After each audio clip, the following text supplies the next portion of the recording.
पहाड़ों से घिरा हुआ एक छोटा सा गांव था, रतनपुर। और उसी गांव में एक किसान रामू अपनी पत्नी उर्मिला के साथ रहता था। रामू एक मेहनती किसान था, किंतु बचपन से ही रामू कुबड़ा था। उसकी पीठ पर एक कुबड़ था। रामू अपनी पत्नी उर्मिला से बहुत प्यार करता था, लेकिन दूसरी तरफ रामू की पत्नी उर्मिला उसके बिल्कुल विपरीत थी। एक दिन रामू अपने खेत से घर लौट रहा था। भाग्यवान, आज सुबह से खेत पर काम करते करते मैं बहुत थक चुका हूँ। मेरा गला प्यास के मारे सूख रहा है। जरा तुम मुझे एक गिलास पानी लाकर तो दो। घर में कदम रखते ही काम बताना शुरू कर दिया है। तुम्हें दिखाई नहीं दे रहा कि मैं कुछ काम कर रही हूँ? सुबह से उठती हूँ तब से ही मेरा हाथ बंद नहीं रहता। कभी ये काम कभी वो काम, सारा दिन काम करते करते ही गुजर जाता है। और ऊपर से तुम्हें पानी लाकर भी हाथ में दो। तुमने क्या मुझे इस घर की नौकरानी समझ के रखा है? बोलो। अरे भाग्यवान, मैंने तुमसे केवल एक गिलास पानी ही तो मांगा था। तुम उसमें मुझे इतनी बातें क्यों सुनाने लगी? क्या मैं तुम्हें बातें सुना रही हूँ? तुम कहना क्या चाहते हो? मैं सारा दिन घर में आराम करती हूँ। अरे भाग्यवान, मैंने ऐसा थोड़ी ना कहा कि तुम कहाँ की बात कहाँ लेकर जा रही हो। मेरा तो भाग्य ही फूट गया तुमसे शादी करने के बाद। पता नहीं मेरे माता पिता ने तुम में ऐसा क्या देखा जो मेरी शादी तुम जैसे कुबड़े से करवा दी, जो मुझे आज तक किसी भी चीज का सुख नहीं दे पाया है। सारा दिन नौकरानियों की तरह इस घर में काम करो और ऊपर से दो बातें भी सुनो। अरे अरे भाग्यवान, तुम्हें पता भी है तुम ये क्या कह रही हो? मैं तुमसे कितना प्रेम करता हूँ और तुम मुझसे किस तरह बात कर रही हो। ऐसा कौन सा सुख है जो मैंने तुम्हें नहीं दिया? तुम मुझसे जो कहती हो मैं वो ही तुम्हें ला कर देता हूँ। और तुमने क्या कहा कि मेरी शादी तुम जैसे कुबड़ से कैसे हो गई? भाग्यवान, ये बात कहकर तुमने मेरा दिल दुखाया है। क्या कहा तुमने? ऐसा कौन सा सुख है जो तुमने मुझे नहीं दिया है आज तक? तुमने मुझे एक भी सोने की गहने लाकर दिए आज तक? गांव की सब औरतों के पास सोने के हार हैं, केवल मैं ही एक ऐसी हूँ जिसके पास कुछ नहीं है, केवल 2 खोटे आभूषण के अलावा। भाग्यवान, तुम अच्छी तरह से जानती हो कि हमारे पास केवल एक छोटा सा जमीन का टुकड़ा है जिस पर हम खेती करके अपना पेट पालते हैं। तो फिर मैं तुम्हें सोने के आभूषण कहाँ से ला कर दूं? भाग्यवान, बोलो। जब कुछ खरीद कर ला कर देने की औकात ही नहीं थी तो फिर तुमने मुझसे शादी क्यों की? तुमने मेरे जीवन को क्यों बर्बाद किया? भाग्यवान, तुमसे तो बात करना ही बेकार है। फिर इतना कहकर वो अपने खेतों की ओर निकल जाता है।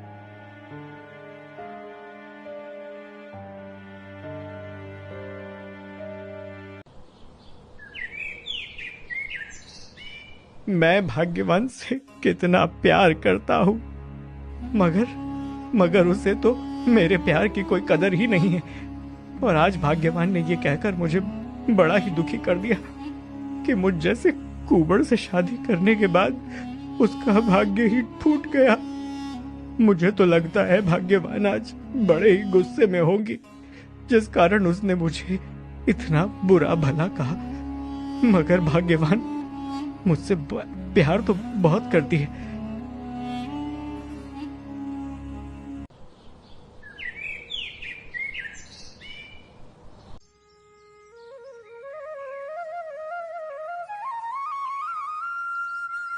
अरे सुनती हो जरा? अरे देखो मैं तुम्हारे लिए क्या लेकर आया हूँ। अरे वहाँ इसमें तो सोने की अंगूठी है ना? तुम कितने अच्छे हो, तुम मेरे लिए कुछ न कुछ उपहार तो लेकर ही आते हो। मैंने तुम्हें जो कल वो हार के बारे में बताया था ना, वो तुम मुझे कब लाकर दोगे? दूंगा दूंगा, जरूर दूंगा। अरे मैं तुम्हें सोने का हार जब दूंगा जब तुम्हारा वो कुबड़ा पति हमारे जीवन से निकल जाएगा। उस कुबड़े को तो हमसे दूर करना मेरे लिए बहुत आसान है। तुम्हें पता है, आज तो मैंने उस कुबड़े को खूब खरी खोटी सुनाई। और तुम्हें पता है वो कुबड़ा मुझसे क्या कहता है कि भाग्यवान भाग्यवान, मैं तुमसे बहुत प्यार करता हूँ। मैंने तुम्हें कौन सा सुख नहीं दिया है? मुझसे तो वो अंधों की तरह प्यार करता है। ये सभी बातें रामू बाहर खड़े होकर सुन रहा होता है। अच्छा, ये तो तुमने बहुत बढ़िया किया। अब उर्मिला, तुम कुछ सोचो जिससे तुम्हारा वो कुबड़ा पति यहाँ से चला जाए। भाग्यवान ने मुझे धोखा दिया है। ये तो मैंने अपने सपने में भी नहीं सोचा था कि ये भाग्यवान मेरे साथ इतना बड़ा छल करेगी। ठीक है, वो कुबड़े का तो मैं कुछ करती हूँ, मगर अभी तुम यहाँ से जाओ। उस मूर्ख का खेत में से घर आने का समय हो रहा है। फिर सुरपाल वहाँ से चला जाता है।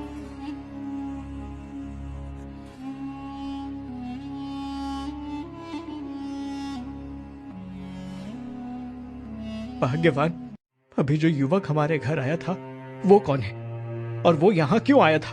कौन युवक? कौन युवक? कौन युवक? यहाँ तो कोई नहीं आया। तुम किस युवक की बात कर रहे हो? अभी यहाँ जो खाकी रंग की धोती पहनकर आया था, मैं उस युवक की बात कर रहा हूँ। अच्छा, तुम वो युवक की बात कर रहे हो? वो क्या है ना, वो यहाँ केवल किसी का पता पूछने के लिए आया था। भाग्यवान, अब बहाने बनाने की कोई जरूरत नहीं है। मैंने बाहर खड़े होकर तुम दोनों की सारी बातें सुन ली हैं। उस कुबड़े को तो हमसे दूर करना मेरे लिए बहुत आसान है। तुम्हें पता है, आज तो मैंने उस कुबड़े को खूब खरी खोटी सुनाई, और तुम्हें पता है वो कुबड़ा मुझसे क्या कहता है कि भाग्यवान भाग्यवान, मैं तुमसे बहुत प्यार करता हूँ। मैंने तुम्हें कौन सा सुख नहीं दिया है। मुझसे तो वो अंधों की तरह प्यार करता है। भाग्यवान, मुझे तुमसे उम्मीद ये बिल्कुल नहीं थी कि तुम मेरे साथ ऐसा करोगी। तुम मुझे धोखा दोगी। भाग्यवान, मैंने तुमसे अंधों की तरह प्रेम किया, और मैंने तुम पर कितना विश्वास किया, मगर तुमने मेरे विश्वास और मेरे प्रेम का ये परिणाम दिया। अब तुम मेरी आंखों से दूर हो जाओ। तुम यहाँ से चले जाओ। मैं यहाँ से कहीं नहीं जाऊंगी। यहाँ से अगर कोई जाएगा तो तुम यहाँ से जाओगे। ये बात तुम भूल रही हो कि ये मेरा घर है। तुम भी एक बात भूल रहे हो। तुमने खुद ही ये घर और खेत मेरे नाम किया था, और अब तुम यहाँ से निकलो। भाग्यवान, ये तुम बिल्कुल ठीक नहीं कर रही हो। तुम्हें इसका एक दिन भुगतान अवश्य करना होगा। तुमने सुना नहीं? यहाँ से निकलो, और आज के बाद यहाँ लौटकर दोबारा मत आना। फिर इसी प्रकार उर्मिला रामू को उसी के घर से निकाल देती है।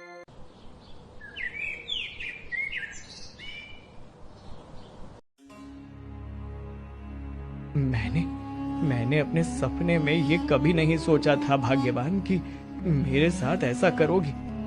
उसने मुझे इतना बड़ा धोखा दिया है कि मैंने उसे अंधों की तरह प्रेम किया। उसे मैंने हर चीज ला कर दी, पर भाग्यवान ने मेरे साथ प्रेम छल किया है। उसे इसकी कीमत अवश्य चुकानी होगी। रामू कह रहा होता है कि तभी अचानक से उसका पैर फिसल कर नदी की ओर वो गिर जाता है। अरे कोई बचाओ, बचाओ! अरे मुझे तैरना नहीं आता। अरे कोई मेरी मदद करो। फिर रामू डूबते डूबते आगे की ओर चला जाता है।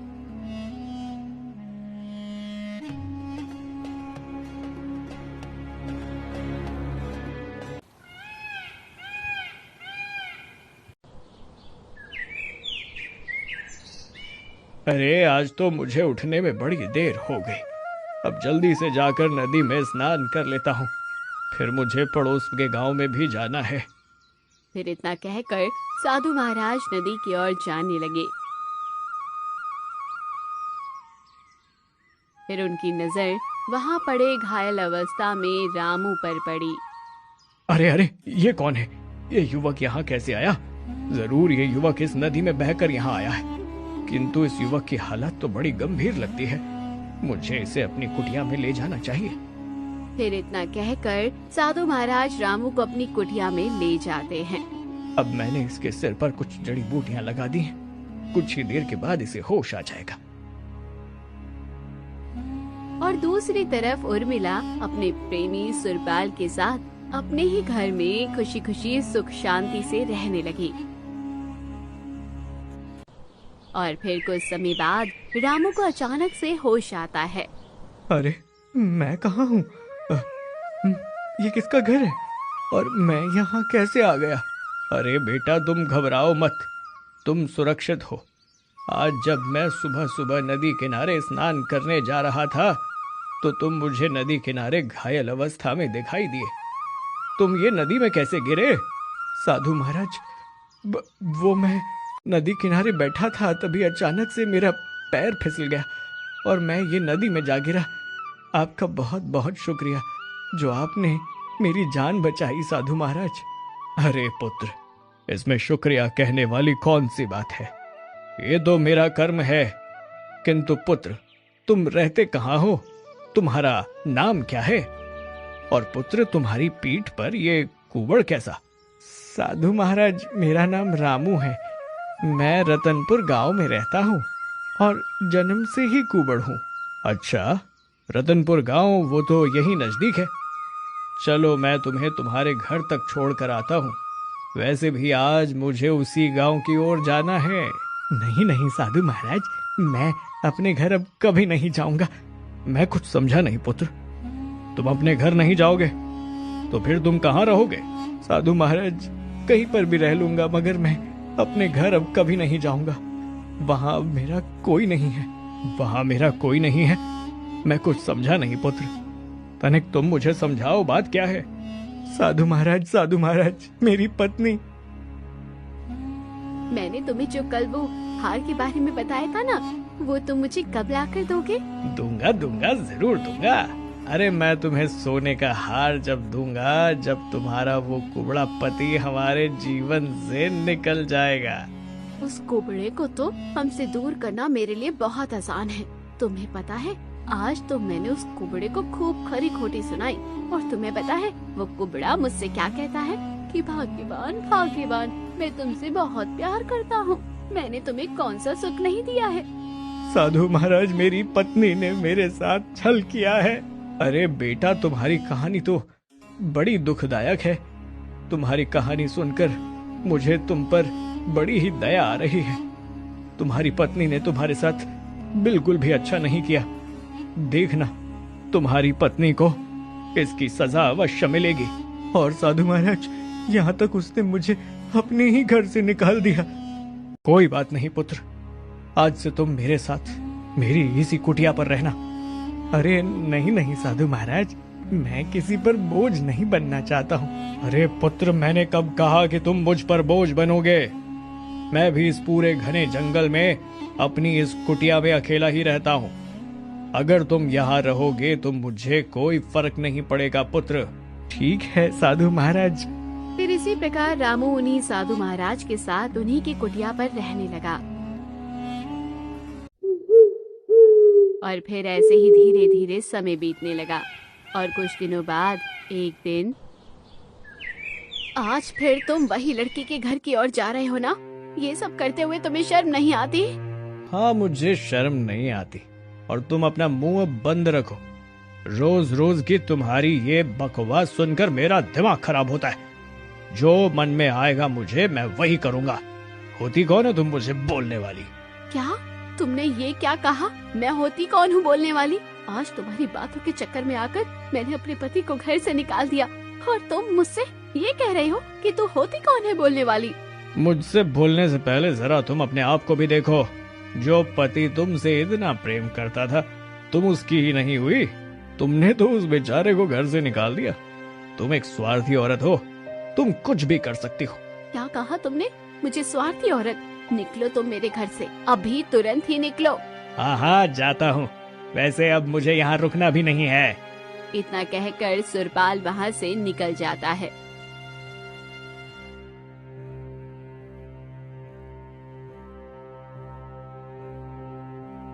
आज मैंने लालच में आकर अपना सुखी परिवार बर्बाद कर दिया है।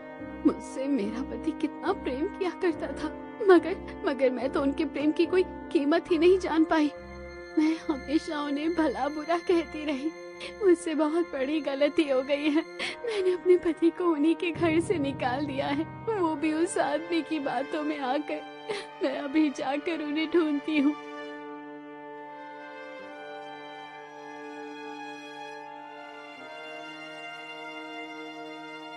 उर्मिला रामू को पूरे गांव में ढूंढती है, किंतु उसे रामू कहीं नहीं मिला और फिर वो एक नदी किनारे जा पहुंचती है। आज मेरे कारण ये क्या हो गया है। मेरा पति मुझसे अंधों की तरह प्रेम करता था और मैंने उनके साथ क्या किया। मैंने पूरे गांव में ढूंढ लिया मगर वो कहीं नहीं मिले। वो कहाँ चले गए, क्या हो गया। मुझसे बहुत बड़ी गलती हो गई, इसकी जिम्मेदार मैं खुद हूँ। ये सब मेरे कारण ही हुआ है। अब मुझे जीने का कोई अधिकार नहीं है। वो नदी की ओर जा रही होती है, तभी पीछे से आवाज आती है। अरे नहीं नहीं बेटी, अपने हाथों से अपने प्राण लेना महापाप है। तो फिर मैं क्या करूं साधु महाराज, अब मुझे जीने का कोई अधिकार नहीं है। अरे बेटी क्या बात है। साधु महाराज, साधु महाराज, आज मेरे कारण। फिर उर्मिला ने साधु महाराज को सारी बातें बताई। भाग्यवान, ये तुम बिल्कुल ठीक नहीं कर रही हो। तुम्हें इसका एक दिन भुगतान अवश्य करना होगा। तुमने सुना नहीं, यहाँ से निकलो और आज के बाद यहाँ लौटकर दोबारा मत आना। अरे बेटी, इसमें तो सारी की सारी गलती तुम्हारी ही है। जो तुमने तुम्हारे पति के साथ छल किया, उस बेचारे ने तुम्हारे ऊपर इतना विश्वास किया और तुमने उस विश्वास का उसे ये परिणाम दिया। और वैसे तुम्हारे पति का क्या नाम है, तुम कहाँ रहते हो? मैं जानती हूँ ना साधु महाराज, मेरी ही सारी गलती है, मेरे कारण ही ये सब हुआ है। मेरे पति का नाम रामू है, हम रतनपुर गांव में रहते हैं। वो पता नहीं पिछले कुछ दिनों से, जब से मैंने उन्हें घर से निकाला है, पता नहीं कहाँ वो चले गए। आज मैंने उन्हें पूरे गांव में ढूंढा मगर वो मुझे कहीं नहीं मिले। कहीं ये वही रामू की बात तो नहीं कर रही जो पिछले कुछ दिनों से मेरे घर पर रह रहा है? जरूर ये उसी बात की बात कर रही है।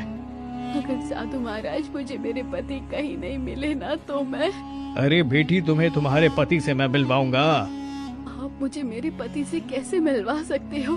बेटी, तुम मेरे साथ चलो। फिर साधु महाराज की बात के अनुसार वो दोनों आगे की ओर जाने लगे। रामू, ओ रामू।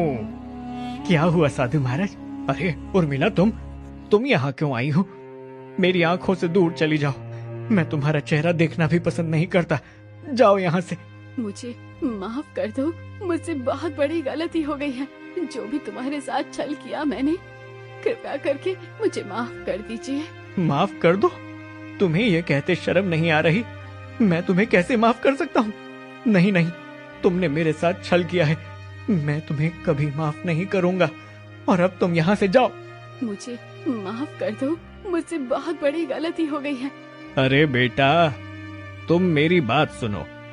तुम अपनी पत्नी को माफ कर दो।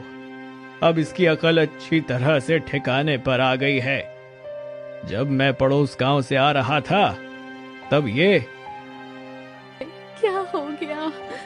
मुझसे बहुत बड़ी गलती हो गई, इसकी जिम्मेदार मैं खुद हूँ। ये सब मेरे कारण ही हुआ है। अब मुझे जीने का कोई अधिकार नहीं है। वो नदी की ओर जा रही होती है, तभी पीछे से आवाज आती है। अरे नहीं नहीं बेटी, अपने हाथों से अपने प्राण लेना महापाप है। तुम्हारी पत्नी अपने ही प्राण अपने ही हाथों से त्याग रही थी, वो तो मैंने इसे समझाया। रामू, मेरी बात मानो।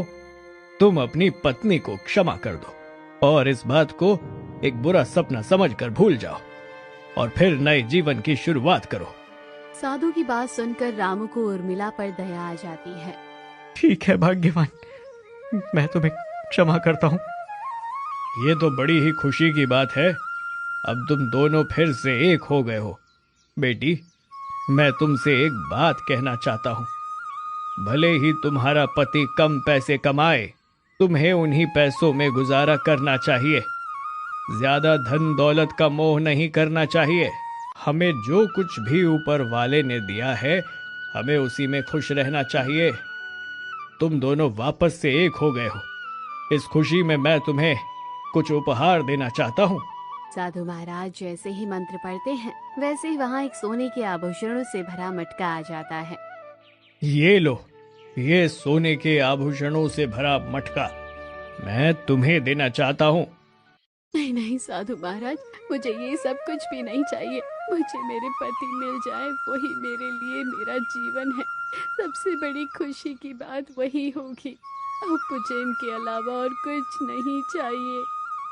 नहीं नहीं साधु महाराज, अब मुझे कुछ नहीं चाहिए। मुझे मेरी पत्नी मिल गई, बस मुझे दुनिया की सारी खुशी मिल गई। मेरा जीवन मेरी पत्नी के बगैर अधूरा था।